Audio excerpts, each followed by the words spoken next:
Oylik tugadi-yu, shu oy tugamayapti-da, onasini hamsin. Bilmaysizlarmi? Fevralda kunlar 64 soatli emasmi? 24 soat oldin birpasda o'tib ketardi. Hozir soat kimdir balab qo'yganmi bilmayman. 3 kun oldin qarasam ham 11-fevral edi. Hozir ham 11-fevral. O'zi oylardichi shu 15 kunlik qilib qo'ysangiz zo'r bo'lar. Har 15 kunda bir oylik olamidi deyman-da. O'zi har yili shu yilni boshidagi 12 ta oy rosa qiyin o'tadi-da, qandaydir bu. Bu yil ham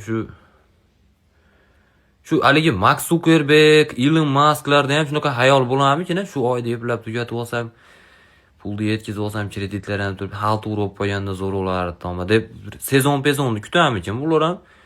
Uni ustiga zerikib Instagramga kirsang, hamma Einsteinni yomonlar, Einstein Miyagi bilan zo'r qo'shiqlar aytgan, duet.